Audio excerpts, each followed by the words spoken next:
Hello students, welcome to the channel W free math solution. हमने chapter 10 start किया था, profit and loss. Exercise 10.1 का हमने question number 19 तक कंप्लीट कर लिया था। आज की इस वीडियो में बस दो ही क्वेश्चन बचे हुए हैं और उन दो रिमेनिंग क्वेश्चंस को कंप्लीट करेंगे, 20 एंड 21। तो वीडियो को बिना स्किप किए अच्छे से देखिए, क्योंकि 20 और 21 एग्जाम में आ सकता है, ये इंपॉर्टेंट क्वेश्चन है। तो चलो स्टार्ट करते हैं। और अगर अभी तक आपने हमारा चैनल सब्सक्राइब नहीं किया है तो सब्सक्राइब कर लीजिए, और वीडियो से अगर आपको फायदा हो रहा है तो प्लीज लाइक भी कीजिए, और हो सके तो कमेंट भी कीजिए। आप लोग लाइक नहीं करते हैं। अगर हम आपके लिए कुछ कर रहे हैं तो आपका भी ये फर्ज बनता है कि आप भी हमारा साथ दें। तो please do subscribe, like and share. Okay, let's start with question number 20। Okay, question number 20 इतना बड़ा है, मैं लिखूंगी तो और इतना स्पेस नहीं मेरे पास, तो मैं पूरा क्वेश्चन नहीं लिख के पढ़ के बता देती हूँ। आपके बुक में है, प्लीज वहां से आप देख लीजिएगा। एक्सरसाइज 10.1 का question number 20। Raveen uncle bought a rice at 36,000 rupees. मतलब 36,000 रुपीज में रवीन अंकल ने क्या किया है, कुछ राइस खरीदा है। ओके ओके, तो कितना राइस खरीदा मैं नहीं पता, मान लेते हैं कि एक पार्ट राइस का, एक पार्ट कितना है का वैल्यू कितना है, इतना रुपीज है। ठीक है, इतना रुपीज है। तो उन्होंने 1/3 पार्ट को 20% के लॉस पे बेच दिया। पहले तो उन्होंने ये खरीदा, उसके बाद 1/3 पार्ट, इसी का 1/3 निकालेंगे, उसका पार्ट उन्होंने कितना 20% के लॉस पे बेच दिया। ठीक है, 20% के लॉस पे बेच दिया। फिर इसी का 2/5 पार्ट क्या किया उन्होंने कि फायदे पे बेचा, प्रॉफिट पे बेचा। And the rice at the 25% profit, 2/3 part उन्होंने 25% के प्रॉफिट पे बेच दिया। ठीक है, पहले खरीदा उसके बाद बेचा, मतलब ये सीपी और ये एसपी। ओके, अब रिमेनिंग पार्ट का भी हमें क्या करना होगा कि एसपी निकाल लेना होगा। उसके बाद पूछ रहा है the remaining part of the rice would be sold over at the profit percentage. The remaining part of the rice would be sold and to get overall 10% profit. मतलब कि रिमेनिंग जो भी राइस था उसको बेचने के बाद भी, सबको बेचने के बाद जो ओवरऑल उनको गेन हुआ, फायदा हुआ, वो 10% का हुआ। ठीक है, देन क्या पूछ रहा है कि percentage profit of remaining rice, जो रिमेनिंग राइस बचा था उस पर उन्होंने कितना फायदा कमाया था, ये हमें पता करना है। रिमेनिंग राइस पे उनको कितना फायदा हुआ था, ये हमें फाइंड करना है। तो चलो स्टार्ट करते हैं क्वेश्चन का आंसर। ओके, तो क्या दिया हुआ है, CP of the rice. Rice कितना हमें नहीं पता है, but CP of the rice, sorry rice कितना है 36,000, इतना रुपीस क्या है, सीपी है राइस का। अब इसका मतलब कि एक पार्ट का वैल्यू इतना है, तो 1/3 पार्ट का दाम कितना होगा, तो 1/3 पार्ट, देन द लिखेंगे प्राइस ऑफ 1/3 पार्ट। कितना प्राइस हो जाएगा 1/3 पार्ट का, इससे 1/3 को मल्टीप्लाई कर देंगे, तो 36,000 मल्टीप्लाई 1/3 कितना हो गया, 12,000। ठीक है, 12,000 रुपीज इतना हो गया। उसके बाद हम निकालेंगे कि 2/3 नहीं था, sorry 2/5 part of the rice. तो price of 2/5 part of the rice. ठीक है, तो 36,000 मल्टीप्लाई 2/5, ऑब्वियसली ऐसे ही निकाला जाता है, मल्टीप्लाई कर दिया जाता है।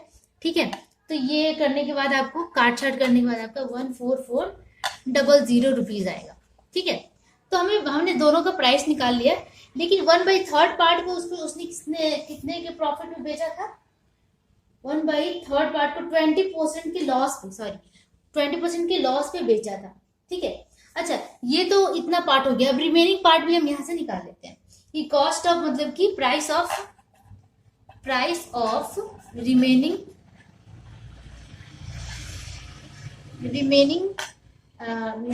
Part of rice, remaining rice लिख सकते हैं। रिमेनिंग राइस कितना हो जाएगा, टोटल रुपीज कितना था, इतना टोटल खर्चा हुआ है खरीदने में, और बाकी इतना रिमेनिंग राइस, इन दोनों को ऐड कर देंगे तो बाकी कितना बचा वो हमें पता चल जाएगा। तो 12,000 प्लस 14400, तो रिमेनिंग राइस का प्राइस कितना हो जाएगा आपका, इसको माइनस करने पे 9600 रुपीज। ठीक है, तो प्राइस ऑफ रिमेनिंग राइस हमने निकाल लिया 9600 रुपीज। ठीक है, अब हम निकालेंगे, हमारे पास सीपी है, एसपी नहीं है हमारे पास, तो अब हम निकालेंगे एसपी, लेकिन सबका एसपी अलग अलग निकालना होगा क्योंकि दिया हुआ है कि 1/3 पार्ट का एसपी कितना होगा, सॉरी कितने प्रॉफिट में बेचा था या कितने लॉस से बेचा था। तो लिखेंगे now selling price that is SP of 1/3 part of the rice. ठीक है, राइस का 1/3 पार्ट का सेलिंग प्राइस हम निकालने जा रहे हैं, बट इसको कितने में बेचा था, एट, ये भी लिख देंगे, एट 20% लॉस।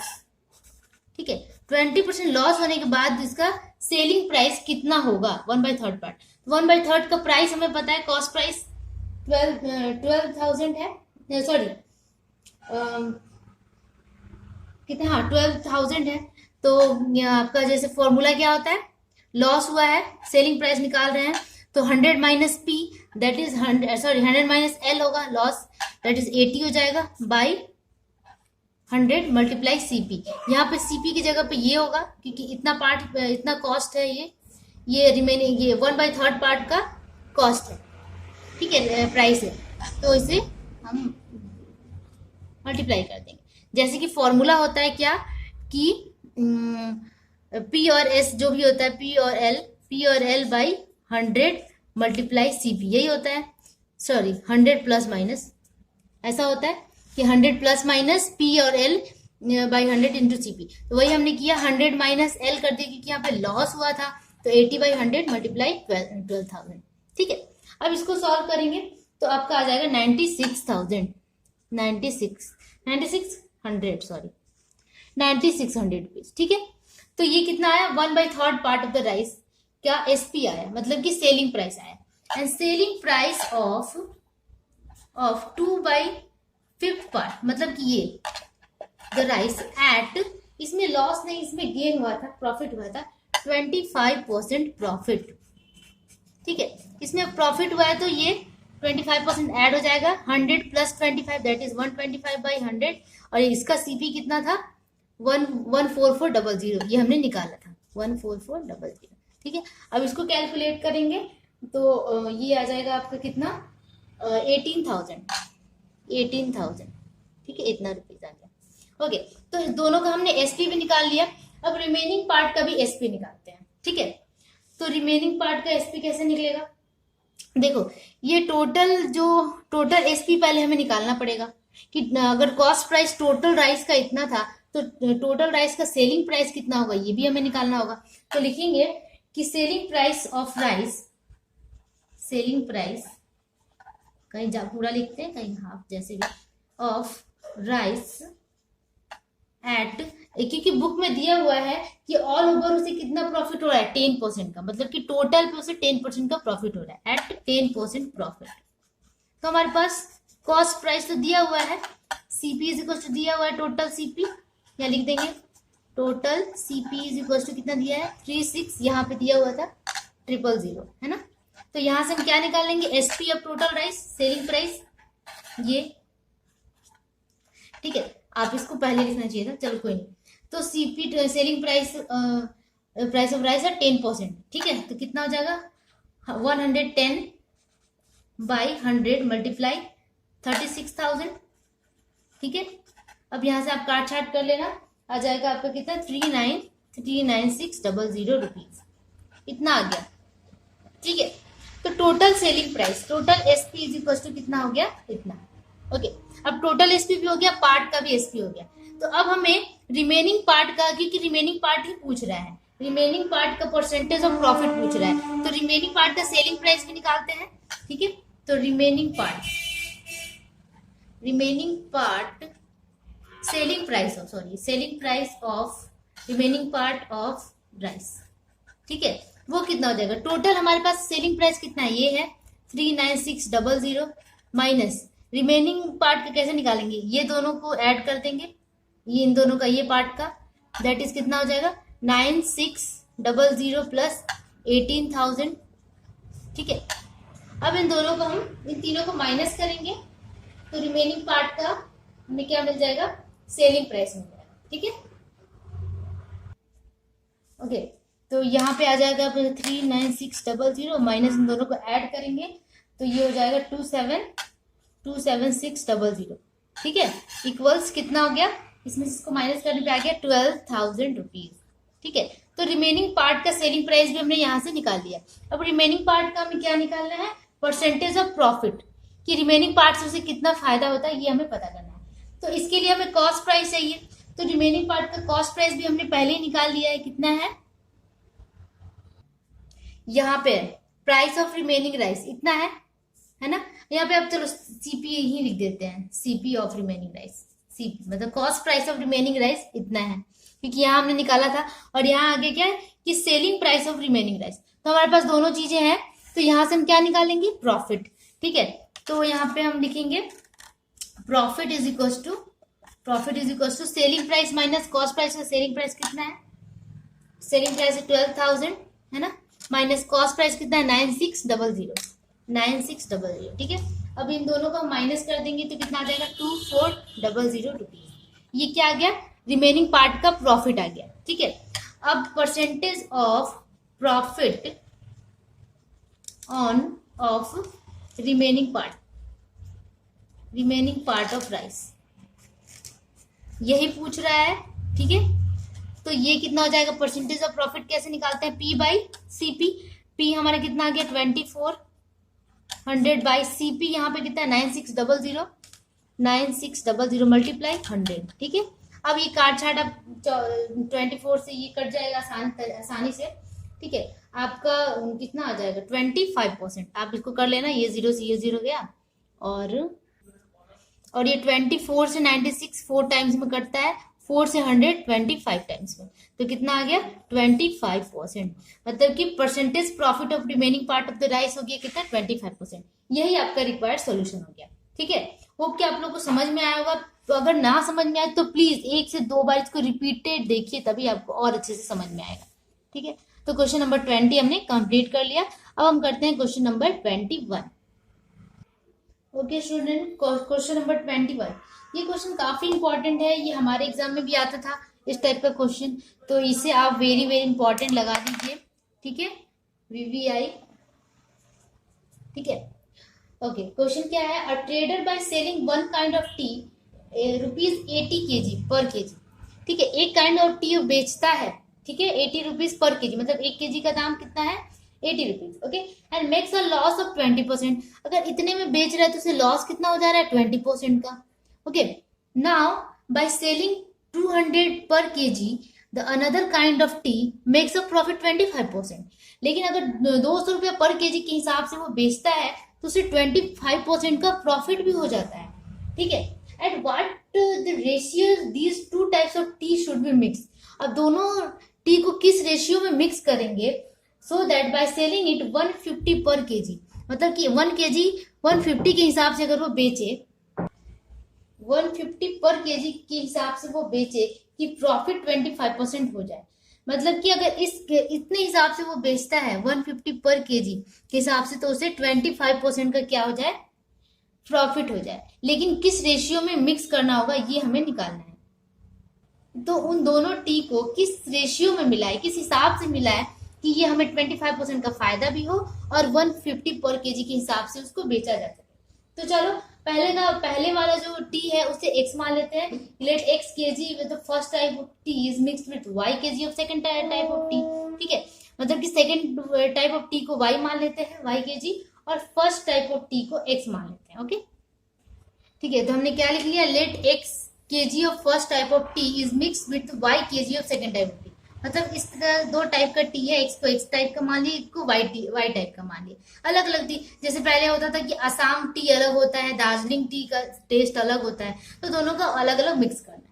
ठीक है, अब हम क्या करेंगे कि cost price CP of first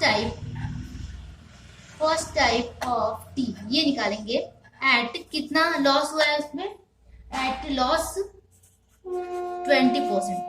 तो इसका CP मतलब कॉस्ट प्राइस कितना हो जाएगा, सेल करने पे उसे 20% का लॉस हुआ था, तो उसका CP मतलब कॉस्ट प्राइस कितना होगा ये हमें निकालना है। तो CP निकालने के लिए क्या करते हैं, 100 by 100 minus L that is 80 multiply उसका कितना था, कितना पे बेचा था 80 रुपीज पर केजी पे बेचा था। मतलब कि यहाँ पे SP इज इक्वल टू क्या है 80 रुपीज है। 80 रुपीज पर केजी है ना। तो यहाँ पे क्या हो जाएगा 80, ठीक है। अब ये 80 से 80 कैंसिल हो गया, कितना आ गया 100 केजी है ना। 100 केजी, सॉरी केजी नहीं, 100 रुपीज, 100 रुपीज आ गया। CP of first type of T से, मतलब कि कॉस्ट प्राइस आ गया फर्स्ट टाइप ऑफ टी का, ठीक है। अब तो cost price of first type of T हमने तो एक्स माना था, तो लिख सकते हैं कि CP of first, CP of x kg of tea, x kg of tea at कितना हो जाएगा 100 मल्टीप्लाई एक्स, इतना हो जाएगा सीपी, अगर एक्स केजी हमने माना है तो, ठीक है। ना निकालेंगे कि दूसरे का second type of tea, for second type of tea लिखेंगे, for second type of tea, ठीक है। यहाँ पे एसपी कितना दिया हुआ है, एसपी दिया हुआ है आपका 200 पर केजी है ना, ये इतने पे बेच रहा है वो, तो 200 रुपीज एसपी हो गया, ठीक है। हमें क्या निकालना है सीपी, देन और at the loss, at the profit, profit कितना हुआ है, प्रॉफिट हुआ है 25% का, 25%, तो हम क्या निकालेंगे सीपी, तो CP of second type, second type of tea, ठीक है, ठीक है। तो कितना हो जाएगा सीपी, सीपी आपका हो जाएगा 100 by 100 plus P, that is 125 multiply SP 200, ठीक है। तो ये हो गया 25 8 जा और 25 5 जा है ना, और ये 5 से 20, ठीक है। तो ये हो गया कितना 160 रुपीज, ठीक है। अब ये सेकेंड टाइप ऑफ टी है, तो एक्स केजी के, वाई केजी के लिए कितना हो जाएगा, CP of second type of Y KG of T लिख देती है, ठीक है, Y KG of T, direct यही कर देते हैं वाई केजी ऑफ टी, क्योंकि सेकेंड टाइप को हमने वाई केजी माना था, तो ये कितना हो जाएगा इंटू वाई रुपीज है ना, 160 वाई, सेकेंड टाइप को हमने वाई माना था, ठीक है। अब ये सीपी निकल गया दोनों का, एक्स और वाई दोनों का निकल गया, अलग अलग जो टाइप था। अब क्रॉस प्राइस, अब दोनों को मिक्स करने पे तो दोनों को ऐड करना होगा, तो सीपी ऑफ लिखेंगे cost price of x plus y, x plus y KG of tea, ये कितना हो जाएगा, ये जो 100x आया, ये 100x प्लस 160y, ये हो जाएगा, ठीक है, दोनों को मिलाने पर। उसके बाद अब अकॉर्डिंग टू प्रॉब्लम क्या दिया हुआ है, अकॉर्डिंग टू प्रॉब्लम ये दिया हुआ है कि दोनों को मिक्स करने पे अगर वो बेचते हैं तो 25% का क्या होता है प्रॉफिट होता है, लेकिन उसको हम कितने पर केजी पे बेचते हैं 150 रुपीज पर केजी पे, ठीक है। तो अकॉर्डिंग टू प्रॉब्लम क्या हो जाएगा, ये हो गया 100x प्लस 160x, ठीक है, ये आपका क्या हो गया सीपी, ठीक है। ओके, पहले ये नहीं लिखते हैं, पहले हमारे पास है क्या एसपी ऑफ दोनों का मिक्स्ड है ना, मिक्स करने पे एसपी कितना है, तो लिखेंगे एसपी ऑफ मिक्स्ड टी कितना दिया हुआ है 150 पर केजी है ना।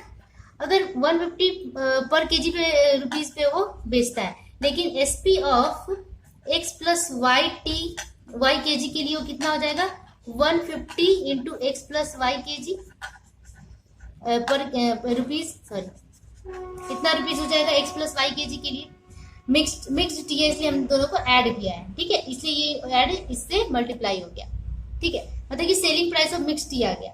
अब हम करेंगे according to problem, selling price हमारा यहाँ पे है और इससे की हेल्प से भी हम सेलिंग प्राइस निकालेंगे। तो सेलिंग प्राइस का फॉर्मूला क्या होता है कि फायदा कितना हो रहा है इसको 25% का, तो पी यहाँ पे दिया हुआ है 25% एंड सीपी हमारे पास है ये मिक्स का 100x प्लस 160y, ये है, तो हम एसपी निकालेंगे, ठीक है। एसपी इज इक्वल टू क्या हो जाएगा according to problem, SP is equal to क्या हो जाएगा कि p by 100 plus p that is 125 by 100 multiply CP है ये, that is 100x plus 160y, ठीक है। ये हमारा कितना आ गया, SP आ गया। और मिक्स्ड जो दोनों को मिक्स करने के बाद जो है उसका सेलिंग प्राइस, और इसका सेलिंग प्राइस हमारे पास पहले से है तो ये दोनों इसके बराबर ये होगा, इक्वल होगा, दैट इज 150, ये दिया हुआ है इसीलिए इतना हो गया। अब हम इस इक्वेशन को सॉल्व करेंगे। अब इस इक्वेशन को सॉल्व करेंगे तो हमारा रेशियो भी आसान तरीके से आ जाएगा, ठीक है। तो इसको कट करते हैं, 5/4 हो गया 5 और ये हो गया 4, तो 5/4 into 100x plus 160y is equal to 150 into x plus y, ठीक है। अब यहाँ से क्या कहते हैं, क्रॉस मल्टीप्लाई कर देते हैं, 150x 150y और ये हो गया आपका 4 से मल्टीप्लाई हो जाएगा। इसको इस लाइन में मल्टीप्लाई कर देना बेहतर होगा, तो यहाँ पे क्या कर देती हूँ 150x प्लस 150y मल्टीप्लाई कर दिया अंदर, ठीक है। अब यहाँ से क्रॉस मल्टीप्लीकेशन, तो इससे ये मल्टीप्लाई हो जाएगा, ठीक है, और ये 5 अंदर मल्टीप्लाई हो जाएगा, तो ये हो गया 500x प्लस 16, 5 से कितना हो जाता है 800, तो 800y इज इक्वल टू, ये 4 इससे मल्टीप्लाई होगा तो 150 में 4 से मल्टीप्लाई करेंगे तो आ जाएगा 600x प्लस 600y, ठीक है। अब हम माइनस करते हैं, x को एक तरफ ले लेते हैं, y को एक तरफ ले लेते हैं, तो 500 माइनस 600 कितना हो गया -100x, ठीक है। और ये 600 माइनस 800 कितना हो गया -200y, तो माइनस माइनस यहाँ तो कट गया। यहाँ से आपका x बाई वाई, ये x नीचे लाते हैं, x by y is equal to कितना हो जाएगा, ये 200 पहले से है और ये 100 नीचे आएगा, तो ये काट के आपका 2/1 हो गया, ठीक है। तो x बाई वाई कितना हो गया 2/1, दैट इज हम x बाई वाई को क्या लिख सकते हैं, x/y इज इक्वल टू 2:1, तो रेशियो हमारा कितना आ गया 2:1, मतलब कि 2:1 के फॉर्म में अगर हम मिलाएं तब हमें फायदा हो जाएगा 25% का। तो क्या लिखेंगे, the ratio of for mixing 2 rice, for mixing 2 type of tea लिखेंगे, 2 type of tea is equal to 2:1 answer, ठीक है। यही आंसर हो जाएगा आपका 2:1। तो इसी तरह ये बनेगा, होप आप लोग समझोगे, क्योंकि मैंने अपनी तरीके से पूरा कोशिश किया है कि आप लोग को समझ में आए। अगर कहीं पे भी डाउट हो तो आप वीडियो को बार बार देखिए, जिससे आपका डाउट क्लियर हो जाएगा, ठीक है। तो तब तक के लिए आपसे मैं यहीं पे अलविदा करना चाहूंगी, क्योंकि आगे का जो वीडियो है, इसके बाद का वीडियो अब हम अपलोड करेंगे, शायद वो कोऑर्डिनेट ज्योमेट्री पे है, रिक्वेस्ट आई थी तो वो हम स्टार्ट करेंगे। तब तक के लिए प्लीज प्रैक्टिस करते रहिए, क्योंकि एग्जाम पास आ गया है और बहुत जरूरी है पढ़ाई करना। ओके, तब तक के लिए keep practising, keep watching, keep liking and sharing. Bye bye.